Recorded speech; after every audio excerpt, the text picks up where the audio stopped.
and welcome to another episode of the Preparedness Podcast, the podcast that brings you the best in preparedness information. You can find us online at thepreparednesspodcast.com. My name is Rob Hannes, and I'm the host for the show. You can reach me via email at rob@prepcast.info. You can also reach me through the contact form on the website itself. Have you been to the seedsnow.com website? Every time I go to this website, I am completely amazed. They are constantly adding new things to it. I just went there today, and they have this seed personality icon list at the very top of the page that allows you to select seeds based on what they're calling a seed personality. So, for example, they have like 9 categories across the top. If you're looking for something that grows well in a container or a raised bed, they got icons for it. If you're looking to start a garden for the very first time or grow something for the first time, they've got a super easy to grow category. And they've got, all these categories that you can look at and all the seeds they have that fit these bills. So if you're looking for something for your type of climate, like I'm in a desert, hotter temperatures is what I'd be looking for. It's a great way to look at what you can grow in your area. So whether you're an experienced gardener or a novice just starting out trying to learn how to grow food in your area, seedsnow.com I think is a great resource for preppers, because I think we're going to be challenged to grow our own food in the very near future. And seedsnow.com has extended a 10% discount to the listeners of the Preparedness Podcast. So if you go to the podcast website, click on the Seeds Now banner, when you check out, make sure you use the discount coupon code of PREP10. PREP10. That's seedsnow.com.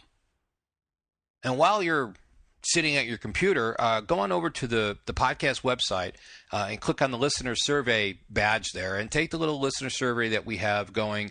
It's put out by PodTrack. These are the people that actually track the metrics for the podcast downloads, which is how we know that we have had 400,000 downloads in the last couple years. So again, thank you to you listeners for making that happen.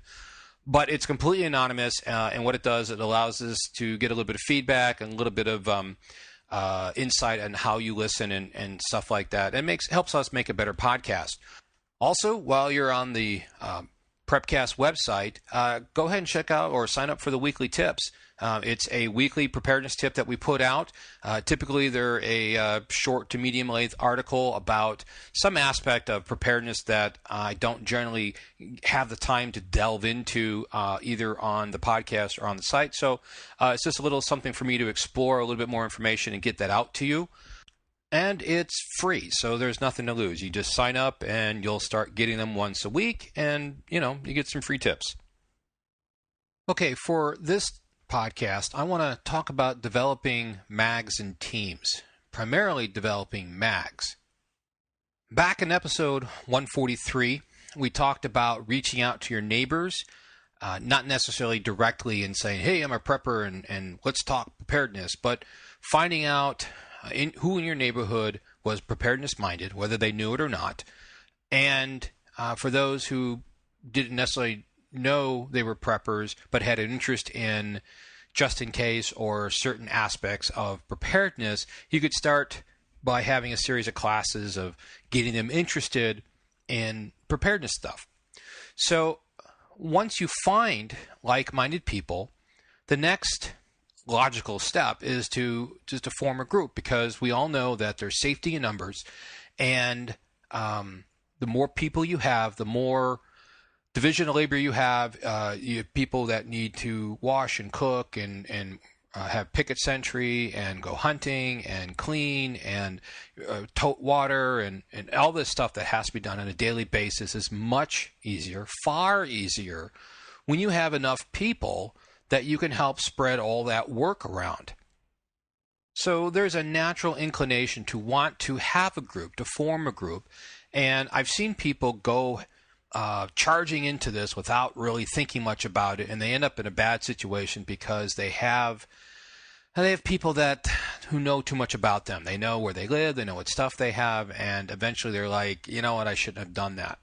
So the first thing I want to suggest strongly is that you take your time. Do not be too much in a hurry to find people that you can form a group with, because it's very important. Because once you tell somebody that you have guns and food and ammo and water and all this gear, you can't take it back. You can't suddenly say, oh, no, I was just kidding. I don't really have any of that stuff. Please don't come over.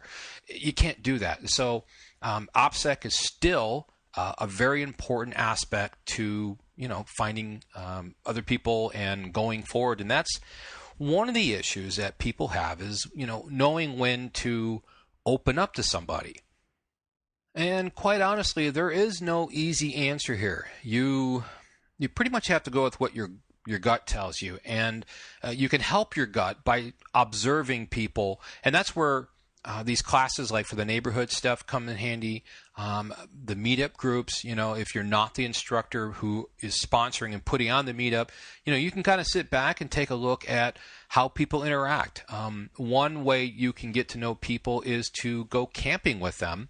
Again, you don't have to tell them everything about you. You don't have to tell them where you live, but you can have a group-sponsored camping event or a hiking event or whatever. And you're not, believe it or not, you're not really looking for those people that are prepared. You're looking for people who can follow directions, people who are willing to volunteer to do certain things. Now, why do I say that? Well, you can teach somebody to be prepared. You can teach somebody to drive a car, tear down an engine. I mean, you can teach people things. What you can't teach people is their personality. You can't change their personality. You can't make somebody adapt or be completely different just to be a prepper or to be part of your group. So you want to look at who these people are. For example, one of the campouts that I've been on this year was with a group of people that I didn't know many of them. They were part of a bigger group of preparedness people who were teaching preparedness and stuff. And I went, and basically what I did was I looked at who was doing what. You can find out a lot about somebody just by watching them. So just for example, I'm not going to name any names, I'm not going to do anything like that, but basically I saw that there were a lot of people that always volunteered to help. They always volunteered to cook. They always volunteered to clean. And not just volunteer, they just got up and did it. And it was the same people over and over. Consequently, on the flip side of the coin, there was always those people who didn't do anything. They didn't offer to help. They didn't get up and do anything. They didn't clean up. They didn't do nothing. They just sat there and let everybody else do everything. To me, that speaks volumes, because those people who are willing to get up and help and do things, even if it's a cruddy job like trying to clean a greasy pan with cold soapy water, that's not a fun job. But you know what? The people that volunteer to get in there and do that, those are the people that most likely are the type of people that you're going to be looking for. So once you have been watching people and talking to preppers and you get to know people, eventually you're going to get a feeling of comfort, a comfort level with the people that you're hanging around with. And at some point you may ask them to go, come over to your house for dinner, or you may say, hey, let's go out to dinner, let's go get a cup of coffee.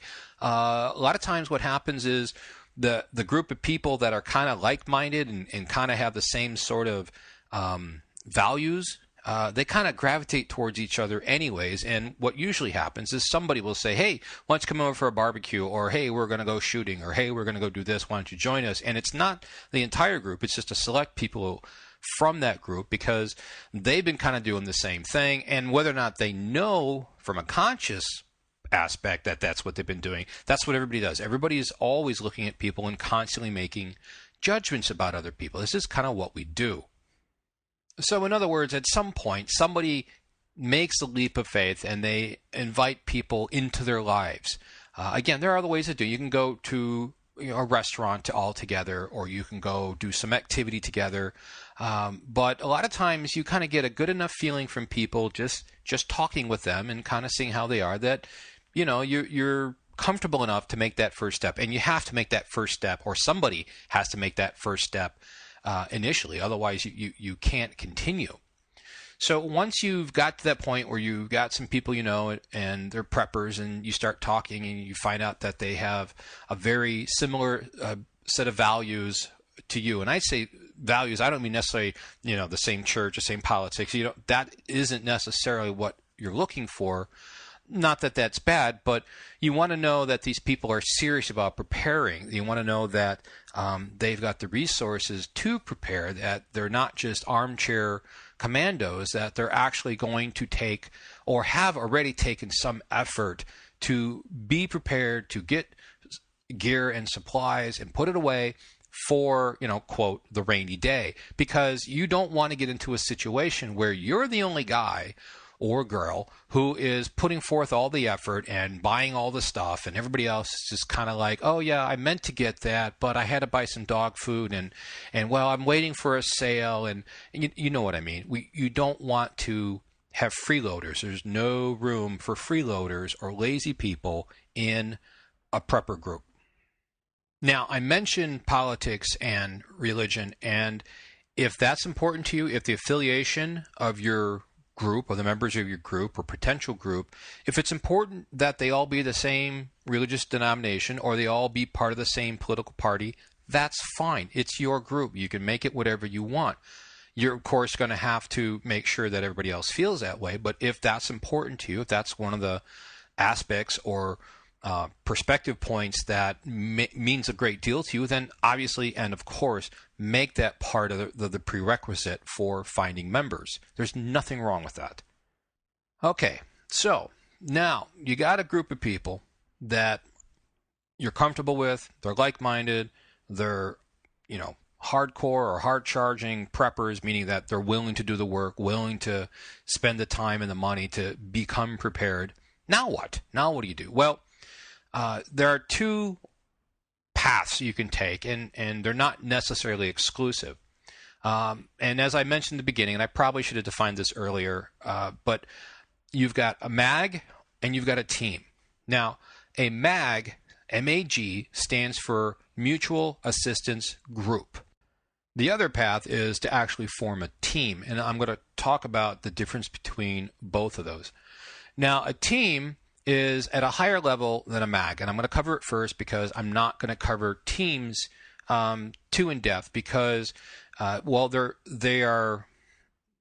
much more structured and organized. They have regular meetings, they have regular training sessions, they have very specific plans in place for each member's well-being in a crisis, exactly who's doing what, when, and where, why, and how. Teams are often where a lot of MAGs can go. After you've kind of formed your little loose-knit group, then you form a MAG. And then if things are continuing well, you can actually form a team. Teams are typically centered around a retreat. It's usually team-owned, as are other supplies and the gear. Now, the teams have rules and a code of conduct, and members are expected to participate. Lack of participation doesn't create a good team, so you can't have somebody who is part of the team that isn't coming to the training sessions, isn't participating, doesn't want to, get in with the group standard. And I'm not talking just, idle conversation. I mean, like these guys train. Think of a paramilitary unit. That would be a team because they're going to train to be able to work together in all types of situations, primarily tactical situations. They practice often and they train hard because that's what's needed to form a very effective team. Think of any of the military or police or even the fire groups out there. They train all the time. They train as a team because that's how you become a better team.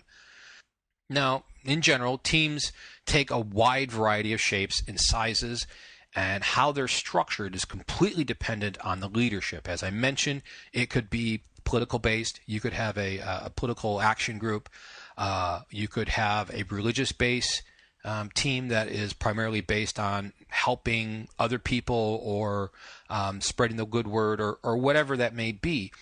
And other teams are paramilitary in their nature, where they're a survival or a prepper group, and they train a lot to be able to work as a tactical team using firearms and cover and maneuver and stuff like that. So that is primarily a team.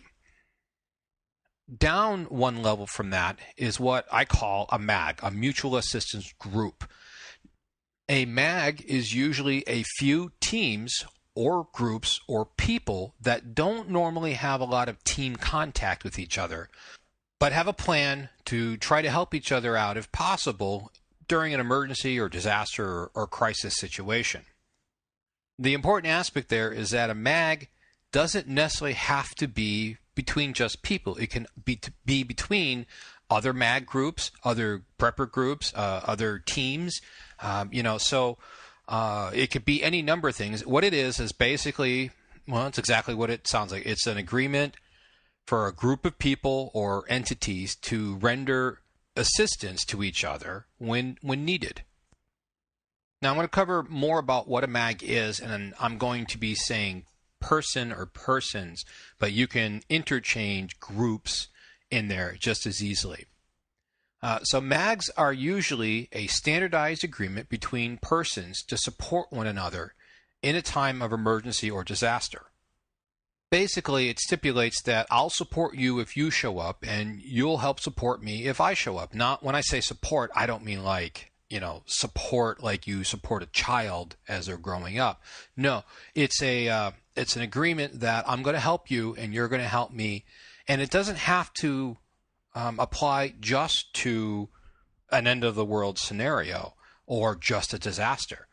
It can be, and probably should be, something that also applies to everyday emergencies. If I get a flat tire on the west side of town, it's good to know that I can call Bob and Bob will come over and help me. If Bob's house burns down, then I have this agreement with Bob that he's welcome to go over, stay at my house until he can get back on his feet. That's what a MAG does. Now, in a MAG, everybody brings their own stuff, their own gear to the show. In other words, if it is the end of the world type of scenario or a crisis or something that you're bugging out to or whatever the case may be, everybody's expected to have their own gear. It's this agreement doesn't mean that I'm going to be a freeloader and you're going to have to take all the time and money to buy everything for all of us. That's not what it's about. As you can see, a MAG is also a starting point for a team. And I would suggest that before you jump right into a team, you try forming a MAG with these people and see how they perform under those conditions. Now, whereas a team will typically have rules and a code of conduct that every member is expected to follow, MAGs don't require people to sign contracts or agreements, mainly because your word should be your bond. And that's the whole point of forming the MAG, is that it's people that you can trust. And we'll get into a little bit of how that works as we cover this a little bit more. A MAG doesn't have to be a group that plans to get together after a disaster. It can be a pre-disaster MAG, and it works together to learn and share things and ideas, but they're not expected to get together during a crisis. So as you can see, a MAG is a very highly flexible agreement between groups or people or teams to render assistance to each other, and that assistance could be pre-disaster only, it could be post-disaster only, or it could be both pre and post, depending on what type of MAG it is and why the MAG exists. Now, I have been in several MAGs. I was in a MAG with a group of friends, or people that actually became very good friends, before I moved to Arizona. And because I moved and actually somebody else had moved, that MAG kind of was dissolved. However, we still have close bonds to each other. And so there was a great friendship that came from that. Shortly after I moved to Arizona, I formed some friendship, and then we actually formed a MAG it was me and two other family units. And I'll cover what a family unit is in a little bit. That MAG pretty much dissolved when one family unit moved farther away, still in the same state, but they're farther away, and the other family unit, which was basically one single guy, he passed away. So the MAG really doesn't exist anymore. However, the friendship I have with that other family is still very strong, and that is still very much part of, you could call it a MAG, although it's really kind of a really strong friendship. The MAG that I'm currently in, I would classify as a pre-disaster MAG. And what that means is we are a bunch of guys who have a lot of similar interests. We get together periodically, do some camping together and some other events together. We exchange a lot of information. We're willing to help each other out. But this mag is not a localized mag. This mag is fairly spread out. Two of the guys live in Arizona. One travels a lot. Three other guys, they live in Southern California. And the other guy travels the country a lot while he works. So we also know that we're not really going to get up together. Everybody has a different point that they're going to go to in a end of the world situation, and we're not really not planning to get together, in a post-disaster crisis of such magnitude that we would all have to be bugging out. But it's a pre-disaster mag. It's a very highly supportive mag. It's a lot of fun, some good guys, good friendship, and we can do stuff together. And sometimes we go into a group buy together, save some money. Sometimes we're just trading information. Sometimes we'll go out camping and go shooting in the desert. So, but those guys know. The guys in California know if they have like a huge wildfire, they're all welcome to come over to my house and stay here until they can get back on their feet or whatever it takes. And I know that if I had to go bug out towards California, if I was taking my family to Disneyland and I had any problem, I could call any of them and I would have help. And that to me is very comforting to know that I've got guys out there that are willing to help me. But again, as I said, we all know that we're not going to the same location if a end of the world crisis were to happen. Before I get too far ahead of myself, let me explain what a family unit or a family group is.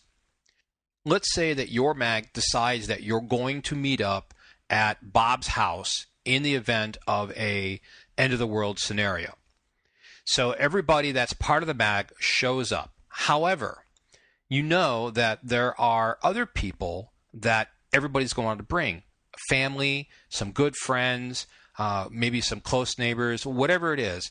You should agree at least that nobody should bring anybody that's completely worthless, because that just adds a huge burden onto the mag. However, because there's so much to do when fighting for survival, it really makes a lot of sense to have more people. More people can almost always be an asset. However, if I bring a friend and his wife and his kids, or I bring my sister-in-law and her family, and my brother-in-law and his family, and maybe the neighbor across the street and his family, all those people are now part of my family group, and I am in charge of everybody in that group. So you don't bring another family with you and then they suddenly get like voting rights in the mag. No, everybody you brought is part of your family group, and you're going to see why this becomes important in the group tenets, which we're going to go over right now. So while teams have rules and a code of conduct that every member is required to follow, there should be at least some basic tenets for mags. Now, here is what I would suggest you consider if you're going to form a mag. Number one, every person and family needs to be a self-reliant entity known as a family group or a family unit. What this means is that if you plan on bringing all these people into your mag unit during a bug out situation, then you need to have prepared for these people, because you're responsible for these people. It's your responsibility that you are self-reliant for everybody in that group, which means if you know that you're going to bring them, you better be stocking up extra food, extra water, extra filters, extra gear, and so on. Now, there are 5 tenets here, and so the second one here is you are responsible for each person in your family group and every extra person that you bring along, which is also part of your family group. Now, I explained that as far as how that works, but you are responsible. So you're the leader of your tribe, so to speak, your family group. You're the leader. You are responsible for every person in that group. If you have a lazy soul who doesn't want to get up and go haul water or whatever, it's your responsibility to kick that person in the butt and make sure that they get to work. Now, this goes beyond that, because if that person decides that they don't want to help and they're just going to be a freeloader, then either your entire family group needs to leave, or you need to be responsible for kicking that person out, which is a whole nother bag of ugliness. Because if you think about operational security and what happens when you kick somebody out of a group, there's a lot of bad stuff that can happen there, and you really need to be careful. So you need to make sure that the people you bring are going to be assets, and you're not going to have issues with somebody. So, for example, let's just say your younger brother is a drunk. Probably best that you don't bring him unless there's actually some critical skill that he has that would be an asset to the group. It's a tough call. It's a very hard decision, but it's one that needs to be made. The third group tenet would be you are required to lend reasonable assistance according to your comfort level. Assistance is defined as a legitimate or emergency need, not a casual, frivolous, or boundless need. What this means is that you agree to help people in your mag, and they agree to help you. Now, it's not just a casual sort of, hey, loan me $20 or give me money or drive me here or whatever. It has to be a legitimate need. You know, everybody is required and expected to take care of themselves as much as possible. But there are times where people need help, and this is where the MAG comes in. But you also have to be aware that you can't abuse that. And anybody who's abusing that, well, they're probably going to be kicked out, because that's not what the MAG's about. Number 4, once you have refused to give assistance, you forfeit the right to receive assistance. Now, this is where your word is bond. If you're always helping somebody, and then when you go to ask them to help you, and they're not available, okay, that might be legitimate. I mean, if I have a flat tire and Bob's like, well, gosh, dude, I'm sorry, I'm way up in Flagstaff. It would take me 2.5 hours to get to you. No, I don't expect Bob to do that. But if I, have a flat tire 5 miles from Bob's house and all he's doing is watching a football game, and Bob tells me, oh, I really like to help you, but man, it's the bottom of the fourth and I want to see who wins, I can't help you. That's not cool. That is suddenly, well, gee, Bob, you didn't help me. You can't expect somebody to want to help you. Again, the whole MAG is based upon people wanting to help each other. And when people stop wanting to help each other, then they shouldn't be part of the MAG, nor should they expect any help from the MAG. The 5th tenet I have here is all disputes go to arbitration of the majority of the group. What this means is that all the family group leaders, or the tribe leaders, whatever you want to call them, they get together and, they decide as a group what the outcome of a decision should be, or what the outcome of a dispute should be.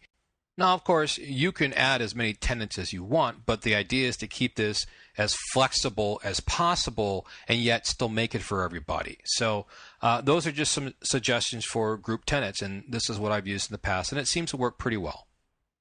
Now, once you form your MAG, you're going to have to do a lot of planning, because you need to plan for every contingency that you can think of. Now, helping each other with flat tires and everyday emergencies, you don't necessarily have to plan for that.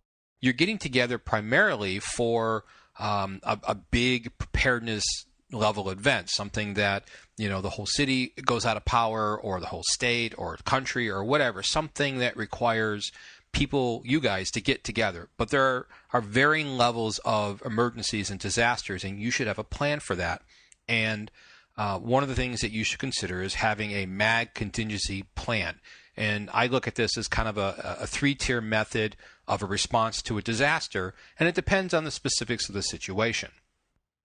The primary reason of having this sort of contingency plan is so that everybody in MAG kind of knows when to leave for the big retreat area, or what to do in the meantime. So, for example, Plan A is that everybody should shelter in place at home and stays in close communications.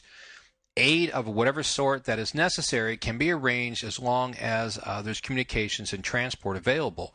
This should be the default plan for most disasters. Remember, every family group is supposed to be self-reliant. That means that without the MAG, without the assistance of the MAG, you should be able to withstand common emergencies, common disasters. If the power goes out in your house for a week, you should be able to withstand that. That's something that you are expected to be able to do.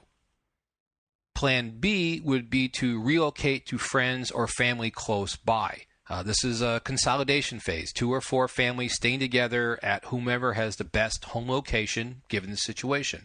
That could be someplace away from a chemical spill, or some whatever house has a better tactical advantage. This is for when the given area has become dangerous enough to warrant an evacuation, like a chemical spill or maybe a dirty bomb or something, or the security and civil disorder situation is serious enough that one family needs to relocate to another location because they can't provide for their own security adequately. So this is basically a couple families relocating temporarily to be with other members of the MAG, simply to increase safety and security, or because it's a dangerous area, again, like a chemical spill or something like that. Now notice, neither of these require any sort of bugging out to a retreat location or something like that. But you do need to plan for it, and that's what Plan C is, and that is the bug out. All of the MAG bugs out to a predetermined retreat location. This would be primarily for major events that are likely to result in a long-term disruption of, say, power grids out, water's out, civil order is in disarray or unstable, or there's a lot of rioting and stuff. That is something you'd want to get out of the area, and you'd probably want to stay out of the area for a long time. Now, this is just a basic 3-part plan of shelter in place, shelter with some friends or family, and then a complete bug out. Of course, you can make more layers here if you think you need them, but you should at least have these 3, and you should list some basic trigger points for examples for these, so everybody knows what's expected of them, so that nobody is bugging out to the retreat location when really all they need to do is shelter in place at home. Part of the planning that you're going to need to do is you're going to need to make a list of standardized provisions, or a standardized equipment list. And this is because you need to make sure that everybody is capable of being that self-reliant entity, so that if somebody's planning on bringing 10 people, but they've only stored enough food for 3 people, then the other MAG members can take a look at what you're storing and saying, okay, if you're planning on bringing 10 people, you need to store more here, otherwise it's not going to work. We're going to be at a deficit. The first thing that you're going to want to do is decide on what your durational survival period is, and that's basically how long you can last with your gear and supplies.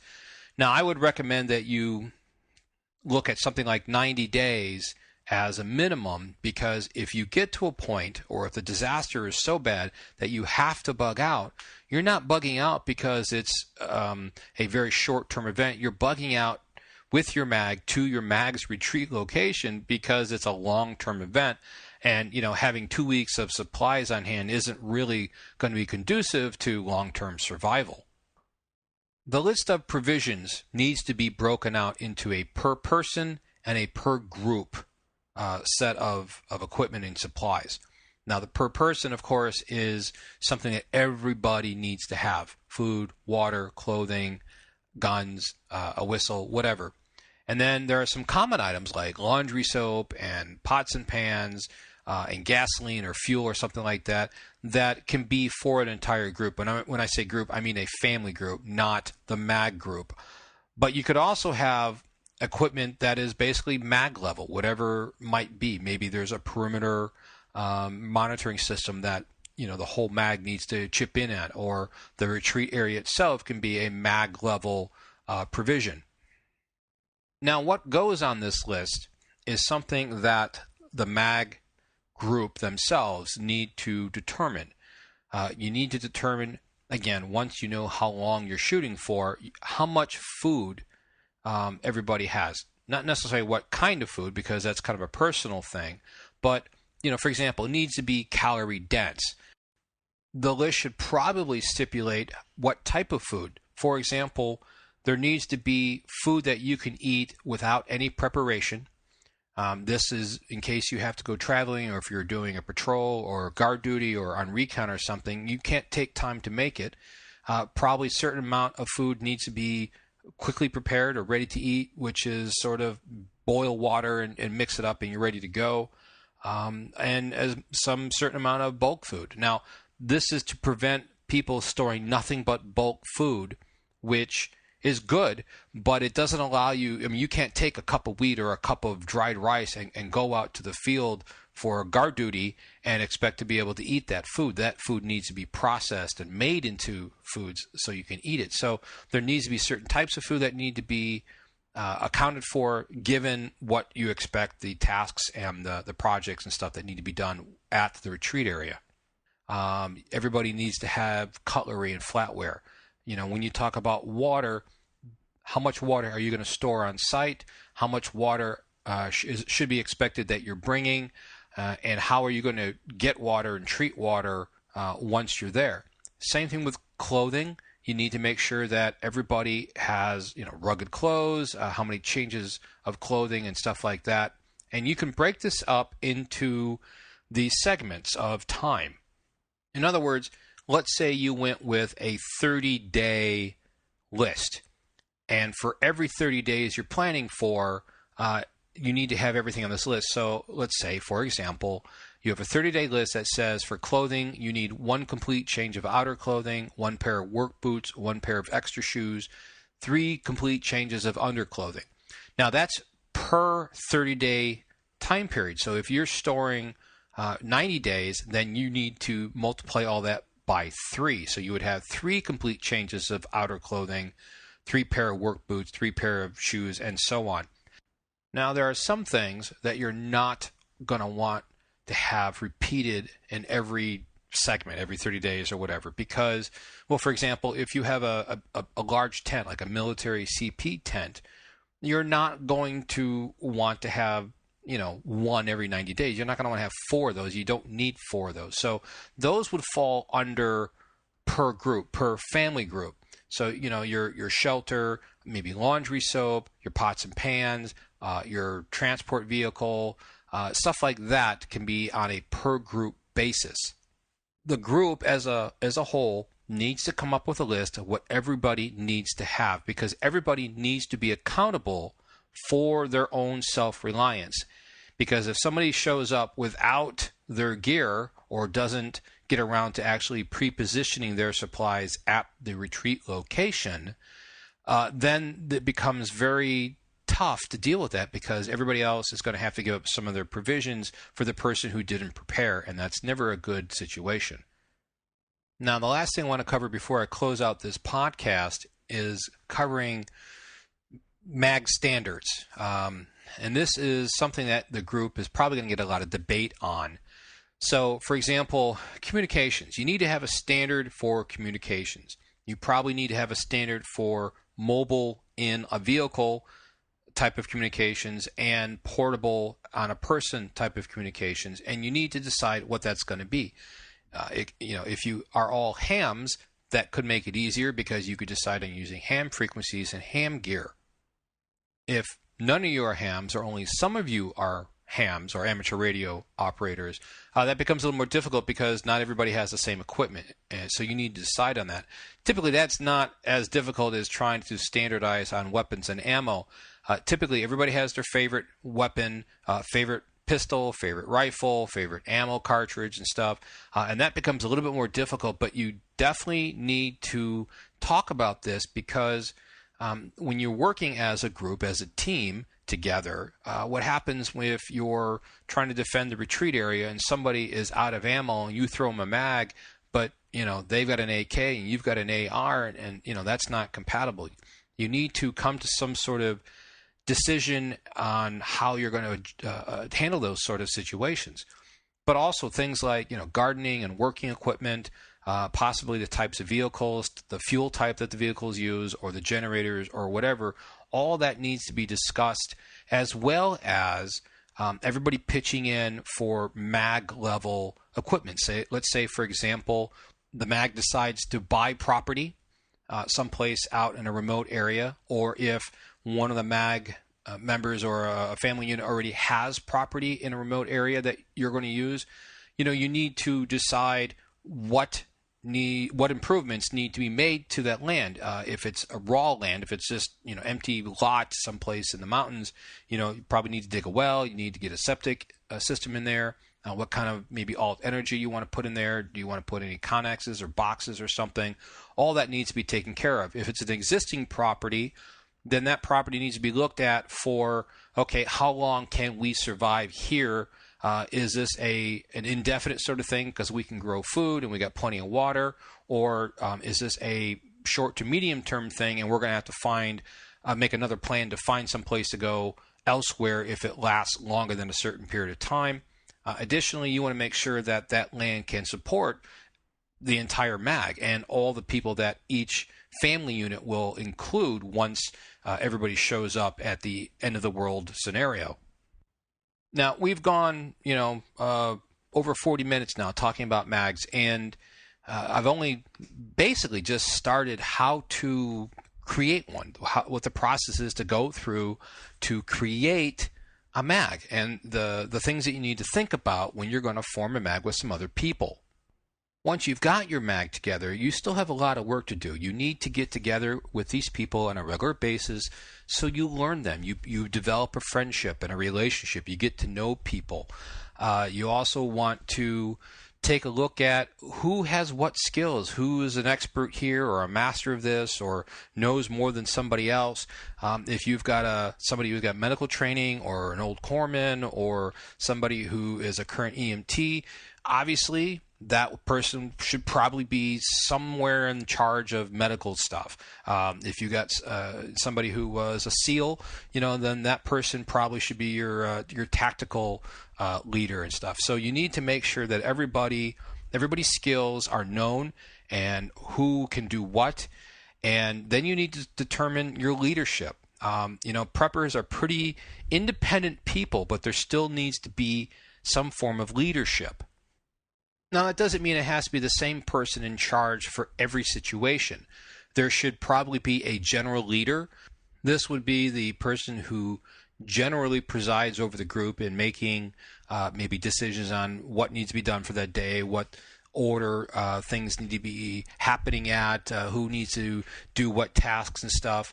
But, if there's an emergency, somebody else needs to take over, whoever is better at handling that type of emergency.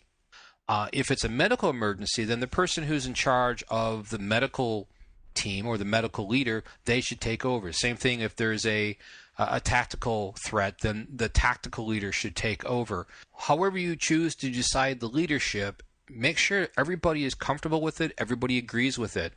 And the big thing about MAGs is if somebody isn't agreeing with you, isn't getting along and stuff, then they shouldn't be part of your MAG. This isn't something that everybody is forced to be into, and it should be pretty obvious who should stay and who should go. And this is what I meant by you don't need to sign a contract or an agreement with these people because your word is your bond. If you want to be there, then you need to show you want to be there. You want to take the time, do the preps, store the gear and supplies that need to be stored. You need to show up for the work party details. You need to, be a contributing member of the MAG because anybody who's not clearly doesn't want to be there.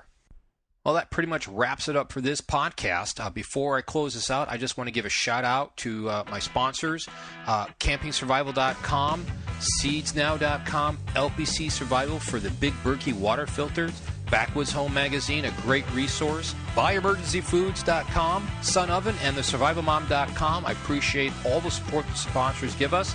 If you get a chance, go on the site and click on their banner ads and take a look at what they have to offer. Thank you for downloading and listening to the podcast. I appreciate it. You can reach us through the website at thepreparednesspodcast.com, on Facebook at facebook.com/thepreparednesspodcast. On Twitter, you can hit us up at Prepcast, and of course, you can always email me directly at rob@prepcast.info. Until next time, folks, enjoy life and be safe.